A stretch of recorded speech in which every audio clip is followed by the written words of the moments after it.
Good night. This is U.S. Immigration Attorney Sharifa Tharpe. I am here live to take your U.S. immigration related questions. So if you have a question, go ahead and put it in the comments so that I may answer your questions. So let me formally introduce myself. I am U.S. Immigration Attorney Sharifa Tharpe. I help clients to get their status and their status as well as permanent residence in the United States. I'm also here every night around 9 p.m. to take your questions. And tonight I have a good topic for you. So what if you just got your 2-year permanent residence green card and then trouble hits and your spouse decides to divorce you? Will you be able to renew your 2-year to a 10-year green card and still continue to be a permanent resident, even though that spouse has divorced you before you could even renew your 2-year? So, Mandy Lay. So I only visited my fiance once. Is that enough to apply for the K1? We talked for 2 years before. So it's as long as you have met in person, then it can, as long as you've met in person within the most 2 recent years of your application. So once you apply for your application, 2 years, 2 years before you applied, did you meet them in person? If you did, then you would have met that. Then you would have met that in-person requirement. So now keep in mind that this is personal. This is not personal legal advice. This is general information. And so the information I'm providing to you is general information. If you would like personal legal advice, go ahead and schedule that consultation. Now, that is correct though. When you are applying for the K1, the K1 is the fiancé visa. You have to, that's great, Mandy Lay. Yes, I can't wait to speak with you, and it sounds like exciting things are happening, and I want to be a part of that. So thanks so much for scheduling, and I can't wait to speak with you. And just for those of you who are listening and you are also considering the K1, it's always best to speak with me in a consultation because every case is different. However, if you would like to qualify for the K1, at least one of you have to be a U.S. citizen. The U.S. citizen has to petition for their fiancé, and then you have to meet certain requirements. One is that you do have to meet in person within the most 2 recent years before you applied. And also you have to make sure that you can show that your engagement is real. And that's going to be shown through different types of evidence, of course. So, Mike Chicago, hotel workers are essential or not? So we don't have a specific definition for essential workers, and that's not going to come until we have official, a finalized legislation. And so keep in mind that the pending legislation, the bill is not law yet. But we will know more as they release more information, and once it is finalized, that's where you would take action. Now, I think what Mike Chicago USA is referring to is the bill that's currently in Congress, and they have indicated that essential workers will be included in the legislation to obtain permanent residence or status in the United States. And now, when under the law and when it has been finalized and they have drafted specific language defining essential workers, then we'll know more. Because they could choose to make it a broad definition, which could include a number of different workers, or they could make it very narrow. So we will have to see. My husband and I are planning a trip to Chicago from Maryland. Can he fly in the United States? So as long as he has all the valid identification, KS Carper, as long as he has valid identification to go through the airport. And so that could include a passport, a valid passport, even if his visa is expired. Now, while individuals whose visa have expired, they can travel through the United States, and there is a low risk for being picked up by ICE. Keep in mind that the risk is not 0%. There could be a freakish situation where the officer just decides to flip through the book and look through, and they may question them further about that expired visa. That there's nothing that can prevent the officer from doing that. However, the risk of that is low because they just usually want to identify the individual, make sure that they're traveling with a valid identification to travel within the United States, which is more flexible than, of course, traveling in and out of the United States. Usually you need a passport, you need a visa to go back and forth. So Mike Chicago, USA, you're welcome. N400 file to go to NRC or NBC. They told me my National Record Center is still waiting for interview. So yes, so it's a waiting game for you at this point. Can you adopt a 16-year-old person and bring her to America? So I believe the cutoff time is before they turn 16. If I have a child in the US on my visitor's visa, will it affect my filing? So it depends on what you're filing for. An officer can definitely look at that in order to determine whether you are at risk for being a public charge. However, if you are going through the permanent residence process, so my father is filing for me and my kids, so no. When it comes on, as long as you have not violated any immigration laws or rules that would render you inadmissible, of course. So, for example, if you put on your visitor's visa application when you were trying to get a visitor's visa that you didn't have a child in the United States, when you did in fact you did have a child, or if you didn't put your children on the application, then this could be seen as misrepresentation for an immigration benefit, and that could affect your filing. So while I am giving you an extreme example, I just want to show you that just having a child alone in the US is not going to affect your permanent residence application.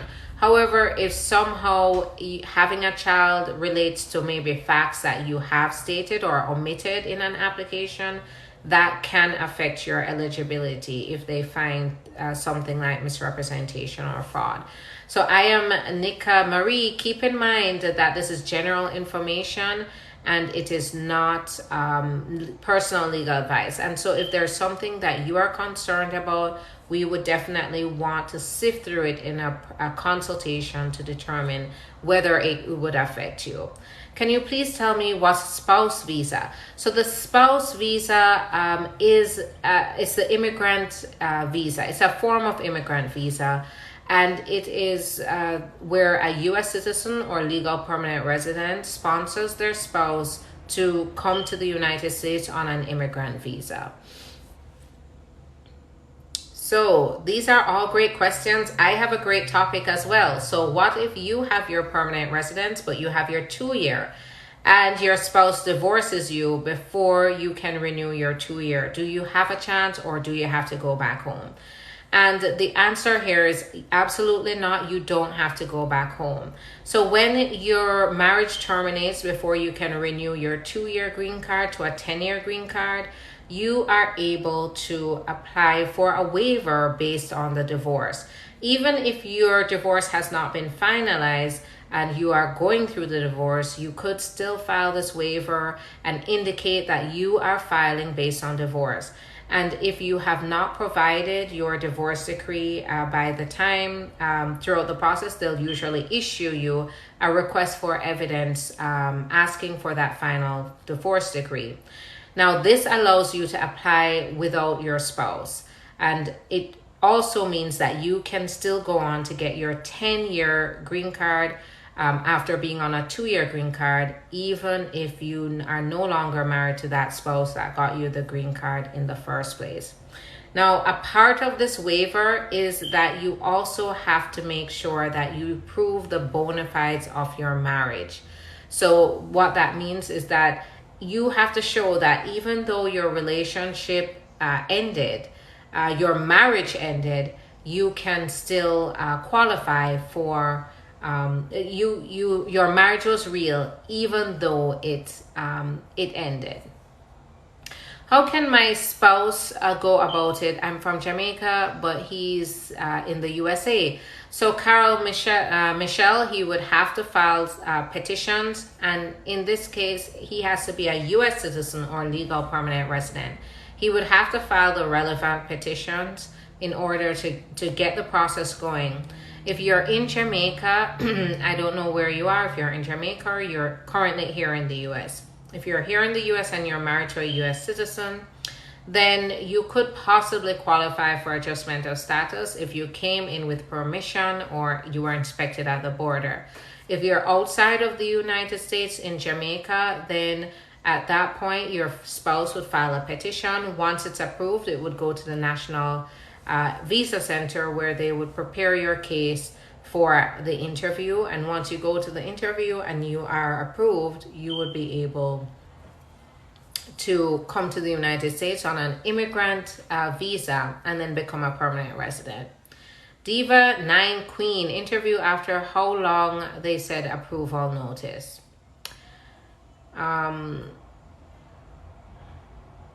Okay, so it depends. Now, if they said that they are going to review your case, then they could sit down and review it for a long time. I've seen some people wait a year or more to hear a decision on their case. How long does it take to get the work permit while waiting for a green card? So once you've applied, you could be looking at 6 to 8 months. You're welcome, Carol Michelle. You are welcome.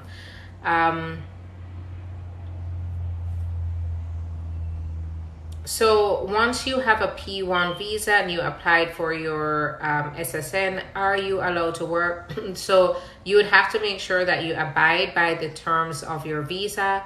And if your visa allows you to work, then so be it. But if your visa allows you to come on limited employment, then you have to be very careful.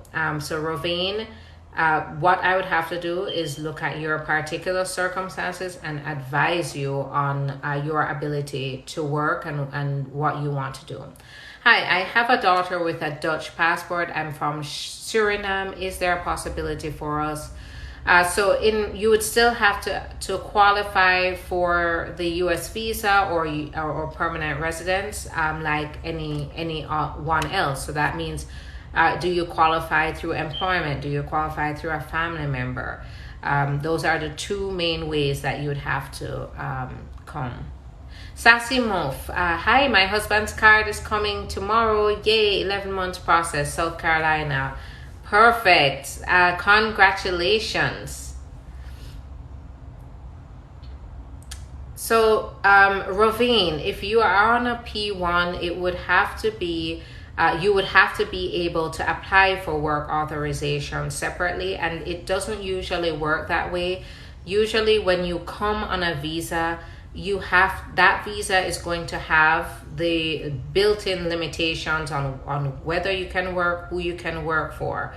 If you don't have a work permit or authorization to work, then you wouldn't be able to work. The work permit is only for individuals who qualify while they're applying for certain other benefits and forms of relief.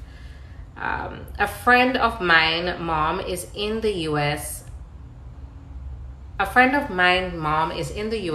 She is very sick. How can she stay in the U.S. without a green card?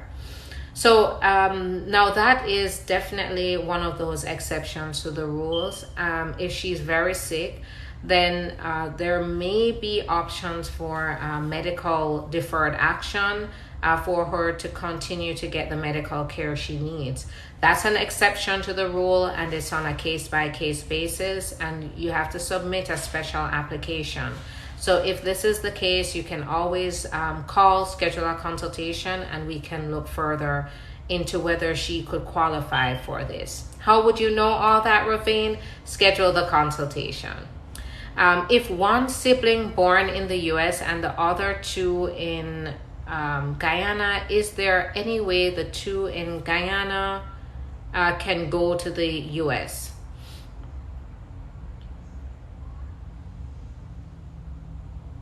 So unfortunately, having a sibling alone is not going to qualify the rest of the siblings to come to the United States. They would have to apply for a visa. What was VAWA visa process? So there is with the VAWA, there's no VAWA visa per se. If you are outside of the United States and you qualify for VAWA, then you would have to meet. So first, you would have to have a U.S. citizen or legal permanent resident spouse. If you're under 25, a U.S. citizen or legal permanent resident parent, or a citizen son or daughter who's 21 and up who is mistreating you. At that point, if you're outside of the United States, you would still have to show that you either lived with your spouse, you were abused in the U.S., spouse or relative in the U.S., and you were abused in the U.S., or you would have to show that your relative is an employee of the federal government, or that they are in the military to qualify otherwise. The common cases, they're usually in the United States unless you qualify for an exception where your relative or spouse, they're in the military or they work for the U.S. government. If that's the case, that is when you can get a work permit and obtain the benefits, the status to remain in the U.S. With the VAWA, if you're outside of the U.S., then they would treat it as similar to consular processing, and you would only get the ability to work when you arrive to the United States. So, Ravine, the way you seek a work permit is by through adjustment of status, through an adjustment of status means you're in the United States and you're applying for permanent residence, whether through an employer, whether through family members. There are also humanitarian forms. So if you're applying for the T or U visa, that's for victims of trafficking and crime, or asylum. Those also give you the ability to seek a work permit. Any other visa that you're getting, it's going to be based on an employer. So for example, the B1, B2 completely limits your ability to work. You cannot work. And usually when you're coming in on another type of visa, you're coming in to work for a specific employer, or you're coming in to do a particular type of business transaction. And so the work permit isn't necessarily an option here. Now, qualifying, some relatives who are coming in on on certain types of visas with their spouse can apply for a work permit, but not the main person who's getting that visa. Suppose your legal guardian is a U.S. citizen. Can a person file for citizenship? So now, if the legal guardian, so that's more on the complex side, and Delion, I would definitely want to speak with you in a consultation, because it sounds like if the U.S. citizen is disabled or unable to apply themselves, can the legal guardian do it for them? That's going to touch on a more it's possible, but we would have to determine what the circumstances are to see if this would work.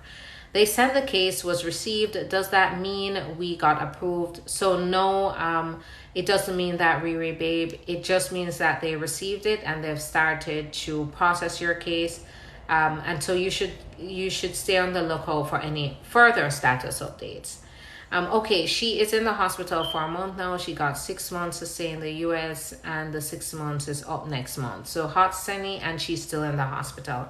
So Hot Sunny, schedule a consultation and then we can talk more about that to determine whether she would qualify for medical deferred action, and it's all dependent. It's on a case-by-case basis.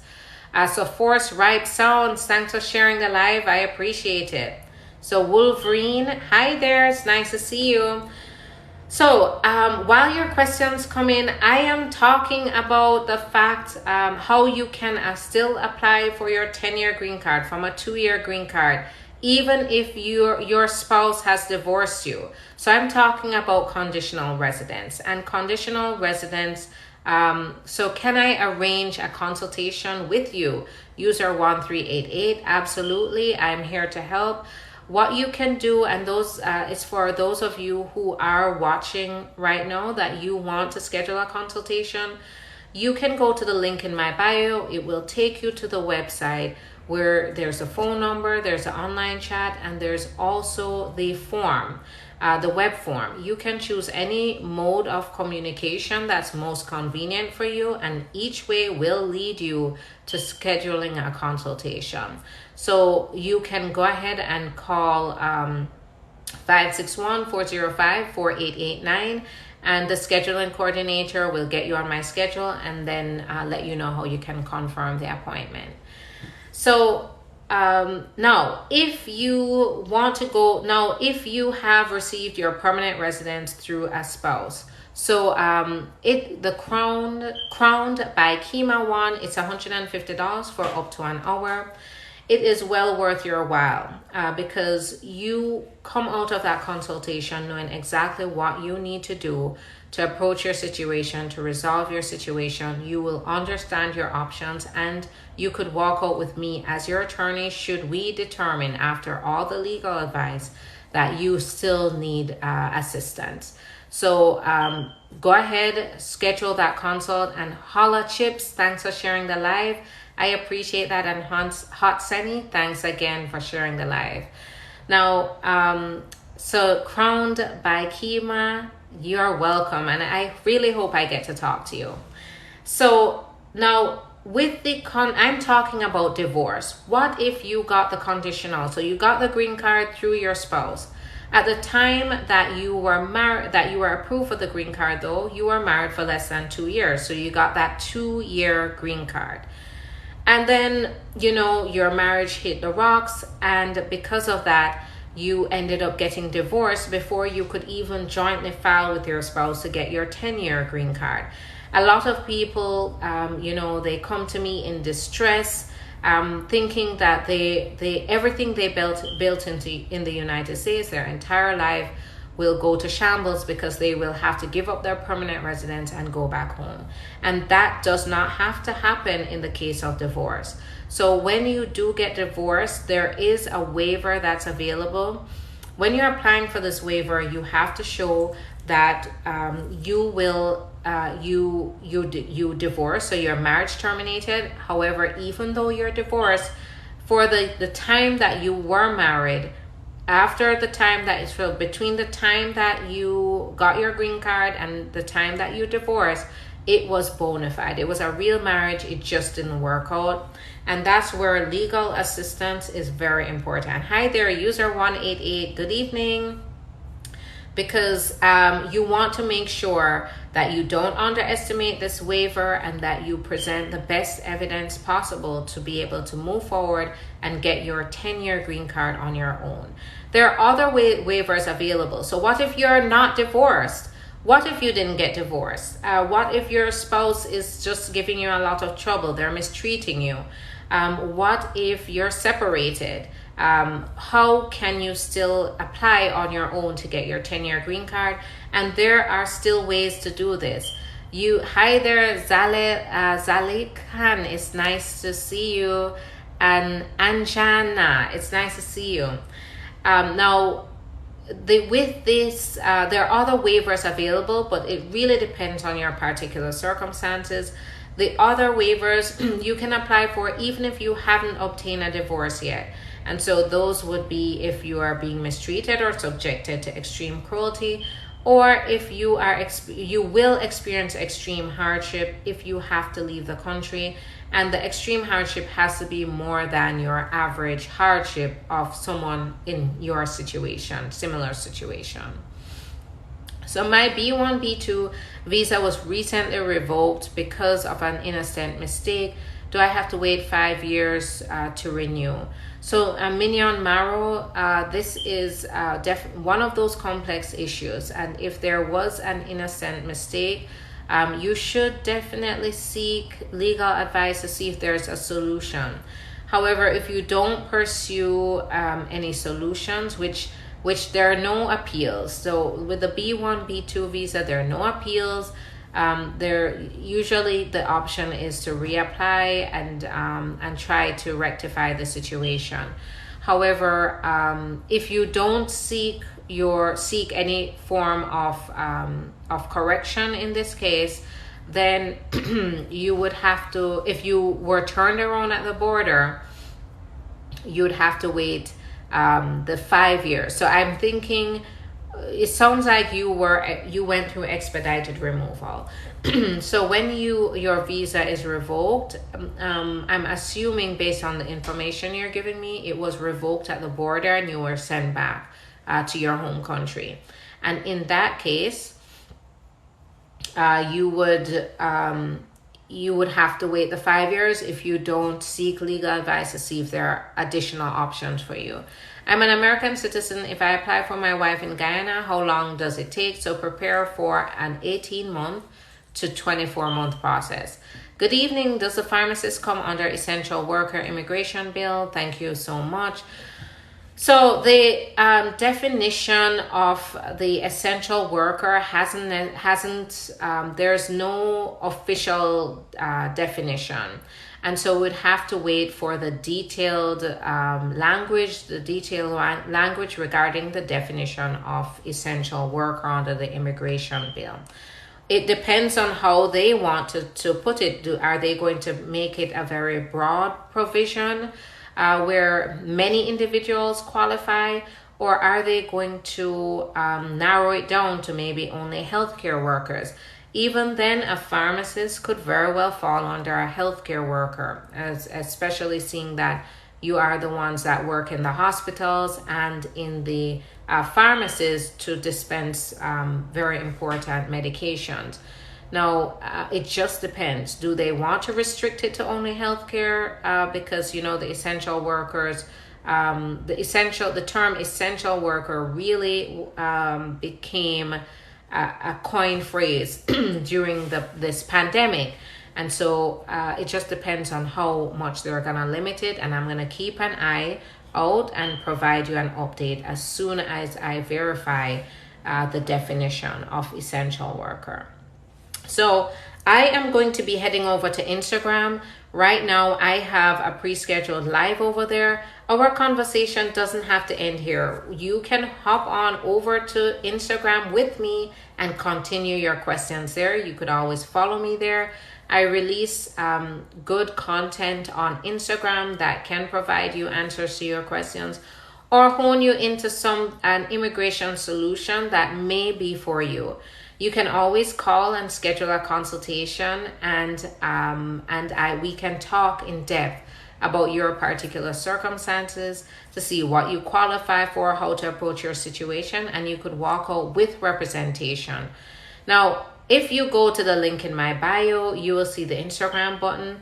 If it doesn't work, it works for me, but some people say it doesn't work for them. If it doesn't work, then you can go to Instagram and search for The Immigration Attorney. It's the same as here, the handle right here. And once you go over there, I will be hopping on with you.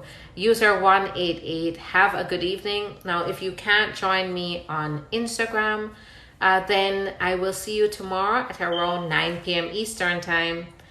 Have a good night, everyone.